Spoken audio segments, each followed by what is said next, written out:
Pada kali ini, saya Permatasari Harahap berkesempatan untuk bisa mengunjungi salah satu kabupaten yang ada di Provinsi Riau, yaitu Kabupaten Siak. Kebetulan saat saya berkunjung sedang ada upacara penganugerahan gelar adat terhadap Bupati dan Wakil Bupati yang dilakukan oleh Lembaga Adat Melayu Riau, Kabupaten Siak, atas keberhasilan mereka dalam memimpin Kabupaten Siak. Untuk Bupati mendapatkan gelar Datuk Seri Setia Amanah, sementara wakilnya mendapatkan gelar Timbalan Setia Amanah. Saya akan mengikuti bagaimana prosesi pemberian gelar adat terhadap dua pemimpin Kabupaten Siak ini. Acara dimulai dengan arak-arakan untuk mengantarkan Bupati dan Wakil Bupati ke Gedung Lembaga Adat Melayu Riau, Kabupaten Siak. Dan dilanjutkan dengan berbagai prosesi seperti tari zapin, lalu dilanjutkan dengan pembacaan warkah pemberian gelar adat. Pertama, memberikan gelar adat kepada Tuan Bupati Siak, Dr. Andes Haji Alfedri MSD, sebagai Datuk Seri Setia Amanah, dan Timbalan Setia Amanah kepada Tuan Wakil Bupati Haji Husni Mirza BBA MM. Dan juga pemasangan tanjak, selempang, serta keris oleh Ketua Lembaga Adat Melayu Riau, Kabupaten Siak.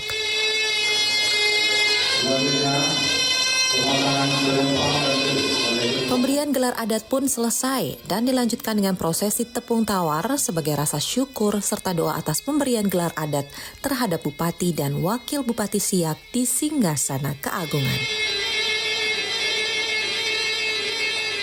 Ya, pemirsa, hari ini telah diselenggarakan pemberian atau penganugerahan gelar kehormatan adat kepada Bupati dan juga Wakil Bupati Kabupaten Siak. Dan di sebelah saya saat ini sudah hadir Bupati Kabupaten Siak, ada Bapak Haji Alfedri dan juga wakilnya Bapak Haji Husni Mirza. Apa kabar Bapak?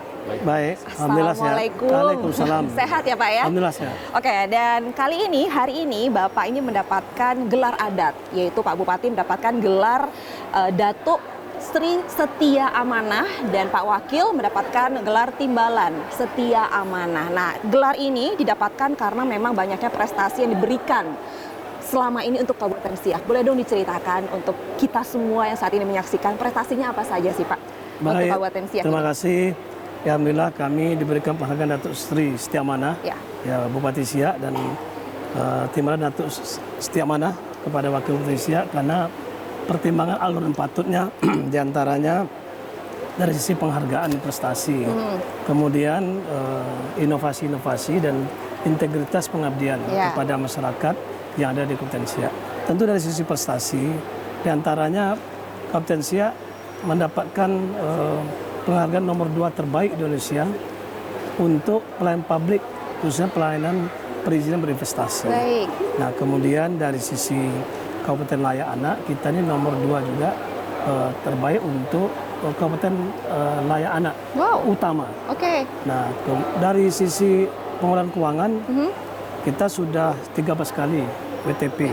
Dan ini kan menarik ya Pak Bupati dan juga Pak Wakil. Kalau misalnya kita bicara mengenai gelar adat ini kan diberikan oleh Lembaga Adat Melayu Riau Kabupaten Siak. Ini kan diberikan oleh mereka gitu. Apakah maksud gini, ini kan merupakan pemberian ini kan adalah merupakan salah satu pelestarian adat juga pastinya.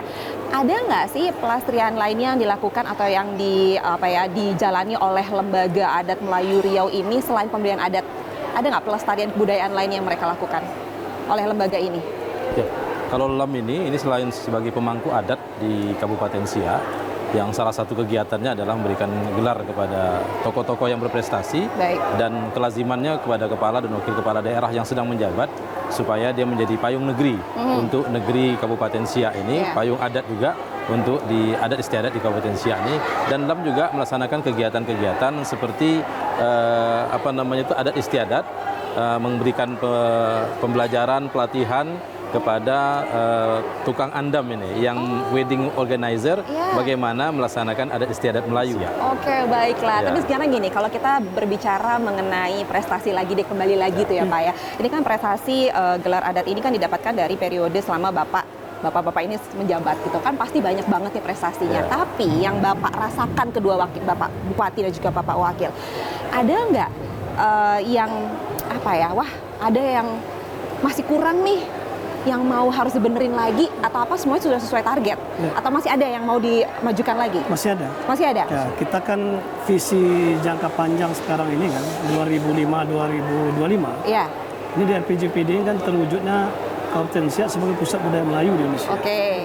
Nah, makanya kita ingin membuat kajian intensif melalui Bapeda. Nah, kemudian kita membentuk OPD, Dinas Kebudayaan tersendiri. Nah, nanti juga ada Fakultas Kebudayaan Melayu. Ada Prodi Kebudayaan Melayu. Nah, ke depan harapan kita kan ada doktor Kebudayaan Melayu. Nah, ada juga nanti gedung Pusat Kebudayaan Melayu atau Malay Cultural Center di Siak. Nah, sehingga nanti betul-betul mewujudkan yang kebersamaan terutama Lembaga Adat Melayu Riau Kabupaten Siak yang tadi juga saya harapkan dalam pidato dalam majelis yang mulia penambalan kami sebagai Datuk Sri Setia Amanah. Baiklah, sayang sekali ya kalau saya sudah ke Kabupaten Siak, saya juga pengen tahu pariwisatanya seperti apa. Pastinya banyak yang menarik di sini yang bisa saya jelajahi di Kabupaten Siak gitu ya. Betul, banyak ya Pak? Betul. Banyak ya? Banyak wisata-wisata, tempat wisata yang bisa saya kunjungi. Ada wisata sejarah budaya, ada wisata buatan, termasuk ada lift di tiang jambatan, ada jambatan kaca, skywalk juga. Berarti nanti saya akan ke tempat wisata sambil berbincang-bincang tentang yang lain-lain lebih menarik lagi di Kabupaten Siak ini. Jadi jangan kemana-mana, tetap di Sapa Nusantara.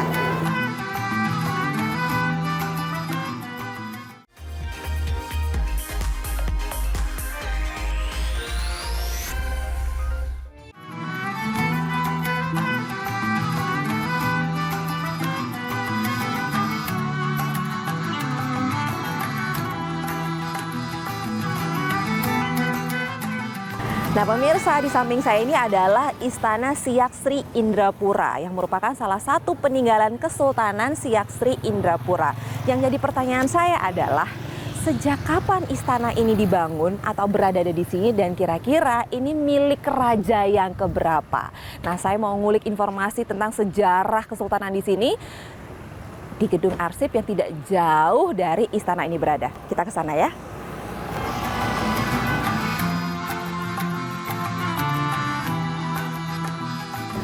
Assalamualaikum. Waalaikumsalam warahmatullahi wabarakatuh. Apa kabar? Alhamdulillah sehat baik. Ya Pak.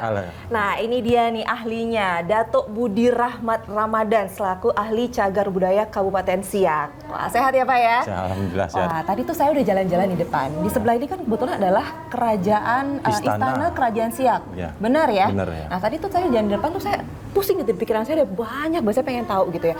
Ini bangunan dari tahun berapa, kesultanan keberapa yang ada di situ. Karena kan kalau kita bicara Kabupaten Siak itu tidak bisa lepas dari sejarah dari masa lalu. Budaya Islam gitu loh, kerajaan Islam yang masuk di Indonesia. Boleh tahu nggak sih bangunan di sebelah itu ada dari tahun berapa dan kesultanan keberapa yang ada di sini? Oh baik, istana tersebut dibangun mulai selesai tahun 1898. Dibangun oleh Sultan Siak ke-12 nih. Oke. Dan ini, nah di Kesultanan Siak ada beberapa sultan. Oke. Dari pertama sampai ke 12. Oh, jadi ada 12. Ya, ada 13 nih sebetulnya. Kalau sekarang kan lebih kita kenal 12. Baik. Nah, sebenarnya kalau ditaruh di naskah asli Tarombo Kesultanan Siak, sumber primer Kesultanan Siak itu ada 13. Karena ada wali sultan di zaman Sultan ke-9. Baik. Tapi boleh tahu nggak sih Pak, kerajaan Siak itu sendiri gitu ya masuk ke Indonesia itu tahun berapa sih? Kerajaan Siak? Jadi kerajaan Siak ini adalah keruntuhan Kesultanan Johor di Semenanjung Malaysia. Jadi Sultan Siak pertama ini yang pertama nih, yang satu Sultan Abdul Jalil Rahmat Shah marhum Buantan, mendirikan kerajaan pada tahun 1723. 1723, baik. Keruntuhan dan Sultan Siak pertama ini merupakan Sultan Johor yang ke-9. Oh baik. Terus terjadi pergolakan perang saudara di Johor berkelahi dengan iparnya. Johor dibagi dua. Riau Kepulauan sebagian, terus yang Sultan Abdul Jalil Rahmat Shah masuk ke Sungai Siak mendirikan istana Kerajaan Siak. Kerajaan Siak. Oke, jadi kalau Siak untuk pertama. Untuk Raja Siak pertama. Jadi kalau untuk kerajaan atau istana kerajaan Siak itu sendiri bergabung ketika berarti kan masuk ke wilayah Siak ya. Jadi masuk ke menjadi wilayah berada di Kabupaten Siak ini tahun berapa? Tahun 1723. Pertama sekali. Sebetulnya luas sih wilayahnya, bukan Kabupaten Siak ini. Meliputi Pane, Bilah, Batubara, Asahan, sampai ke Temiang Aceh. Oh, jadi memang dulunya banyak. Awalnya. Oh, jadi pecah gitu ya. Tapi kalau untuk Siak itu sendiri tahun 1723. Wah, panjang ya. Sebagian wilayah pantai timur Sumatera. Kalau saya lihat dari sini, data yang tertera di sini, ini tadi kesultanannya ada dari 1 sampai 13, sampai 1 yang di depan itu adalah kerajaan atau kesultanan ke-12, yang terakhir. Artinya dari 1 sampai 12 ini kan berarti masing-masing punya istana dong, Pak? Mas, ya tentu. Punya rumah di sini. Punya tempat tinggal. Ada di sini. Maksudnya masih ada nggak yang bisa kita lihat? Sekarang udah nggak ada lagi. Udah nggak ada lagi. Sudah, memang posisinya juga berpindah-pindah daerah. Ada yang sampai Sultan pertama di Buantan, kedua di Mumpura, ketiga di Mumpura juga, kemudian keempat pindah ke Pekanbaru, Mbak. Pindah ke Pekanbaru. Ya, begitulah luasnya Siak dulu. Oh, sampai Pekanbaru. Tapi ada nggak peninggalan sisa-sisa yang masih bisa kita lihat gitu? Hanya makam Sultan keempat, kelima di Pekanbaru. Oh, jadi sebenarnya sayang sekali ya. Sebaiknya kalau misalnya ada kan bisa dijadikan satu wilayah gitu ya, dijadikan cagar budaya, di mana kan kita tahu kalau misalnya kita datang ke Siak berarti kan apa ya, suasana di sini tuh kental sekali dengan adanya kesultanan atau kerajaan Islam yang ada di sini, gitu ya. Oke. Tapi gini, karena kan kita tahu bahwa kerajaan Siak ini atau kesultanan Siak ini punya pengaruh yang besar juga di wilayah Sumatera. Benar nggak? Betul. Benar sekali. Bahkan bukan hanya Sumatera, tapi menjadi toga awal berdirinya Republik Indonesia. Oh, baik. Tahun 1945. Baik. Jadi satu-satunya sultan yang menyerahkan harta kekayaan dan wilayah takluk kerajaan kepada pemerintah Soekarno. Oh, baik. Dan itu perangnya jalur lewat sungai ya, Pak? Ya, awalnya Sultan pertama mendirikan peran Sungai Siak di Pulau Sumatera. Peran Sungai Siak terhadap jalur perdagangan dari dataran tinggi Minangkabau. Oh, jadi ini satu-satunya yang melawan Belanda melalui jalur sungai. Menguasai Sungai Siak. Menguasai Sungai Siak. Karena mengingat peran penting Sungai Siak pada masa itu. Oke, baiklah. Kalau di sini banyak banget yang bisa kita explore. Sebenarnya saya mau lihat-lihat lagi. Boleh, Pak? Di sini banyak banget yang ada foto-foto, ada semuanya. Kita boleh lihat-lihat lagi di sana? Boleh. Boleh ya, baik. Pak Budi pun melanjutkan penjelasan sejarah Kesultanan Siak dengan menceritakan bagaimana perang yang terjadi di Sungai Siak saat masa penjajahan Belanda. Pada masa itu, Siak memiliki benteng terapung yang digunakan untuk melawan penjajah Belanda yang berusaha menguasai tanah Kesultanan Siak. Wah, kalau kita lihat dari sini, dari sejarah yang Bapak ceritakan ke saya itu kan panjang sekali ya. Sejarah dari kesultanan atau kerajaan yang ada di Kabupaten Siak ini, mulai dari 1 sampai ke 13 atau 12 lah yang sekarang masih ada gitu ya.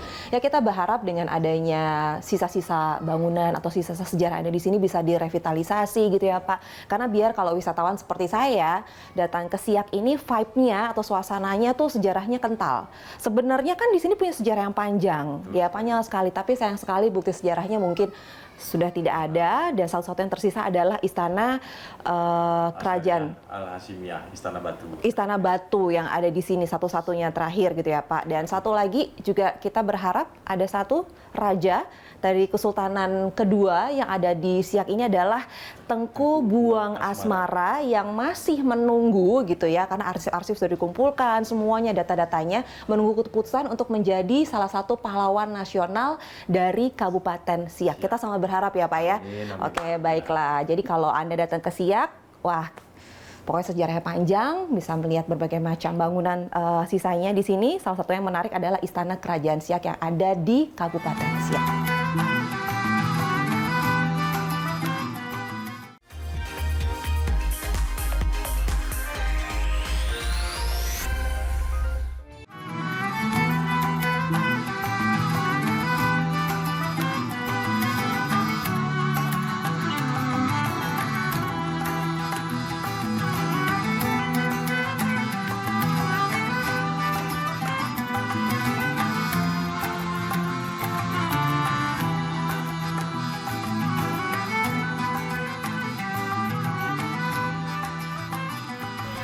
Ya, kali ini Ai dan Pak Bupati sedang berada di area jembatan Tengku Agung Sultana Latifah atau yang lebih dikenal dengan Jembatan Siak. Dan ini merupakan bangunan ikonik, merupakan salah satu bangunan ikonik yang ada di Kabupaten Siak. Benar ya Pak ya? Benar.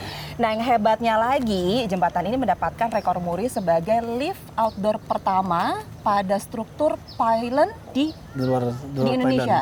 Di Indonesia. Dan ini juga menghubungkan antara kota Siak Singapura dengan Kabupaten Siak. Ya. Atau ada wilayah lain yang juga bisa dilewati di sini penghubung ini? Ya, termasuk ini kan penghubung dari Pekanbaru, Mempura sampai ke Bengkalis, bahkan ke Dumai.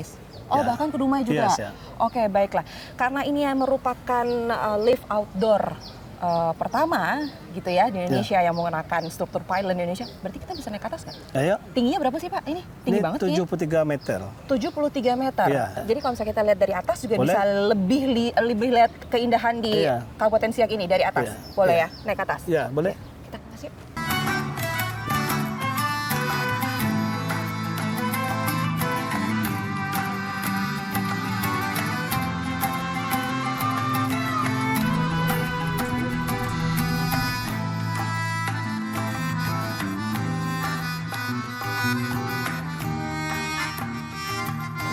Ini kita sudah lantai paling atas, kita bisa melihat keindahan Siak dari sini. Dan ini apa Pak? Ini kafe? Ini ya juga sebagai kafe.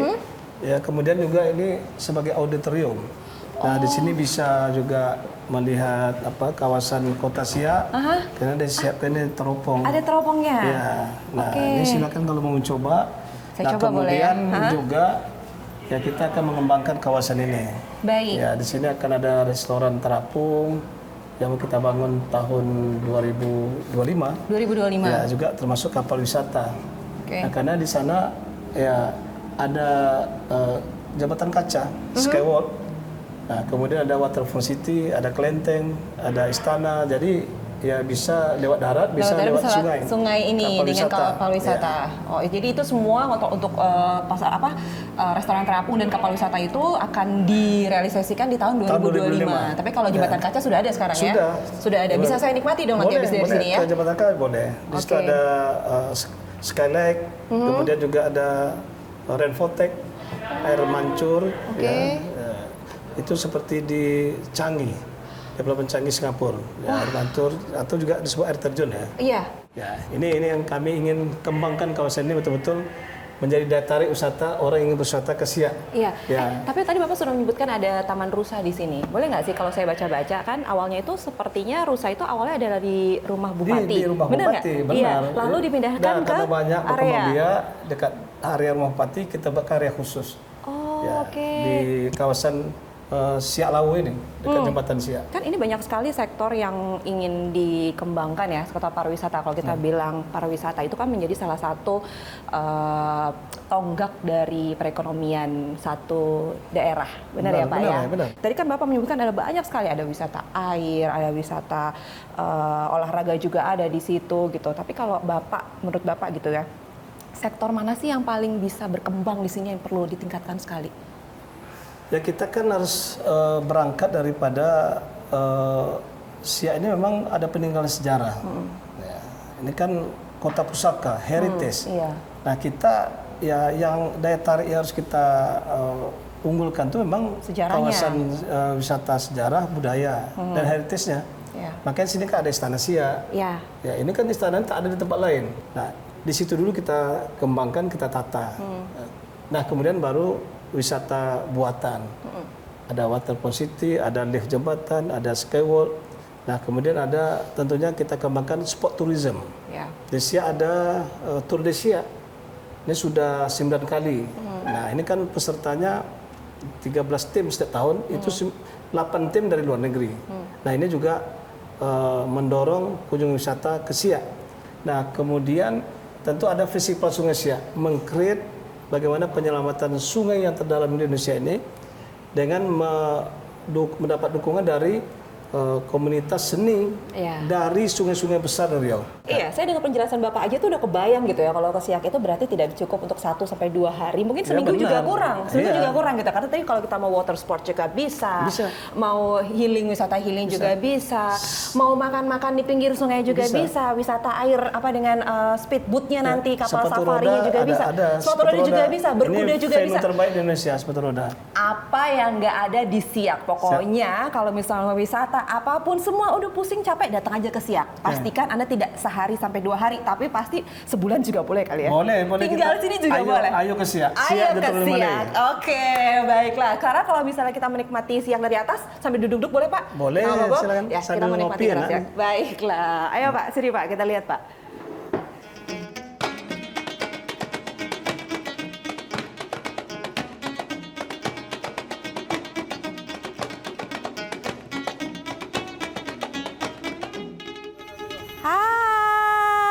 Hai semuanya, halo. Nah, ini adalah Taman Rusa, salah satu destinasi wisata yang ada di Kabupaten Siak. Seperti yang tadi dikatakan oleh Pak Bupati, dulunya rusa-rusa yang di sini adanya di tempat atau kediaman Bupati. Karena saking banyaknya berkembang biak, akhirnya dipindahkan di satu kawasan ada di Taman Rusa ini. Nah, kita lihat di sini rusa banyak, kayak pada mau bertemu dengan saya, mau main-main sama saya. Ya main-main lagi yuk, mau kan? Ini, hai. Hey. Seru kali ya kalau bisa masuk ke dalam, tapi kayaknya nggak boleh. Karena ini rusanya memang dibiarkan untuk tumbuh liar seperti di alamnya.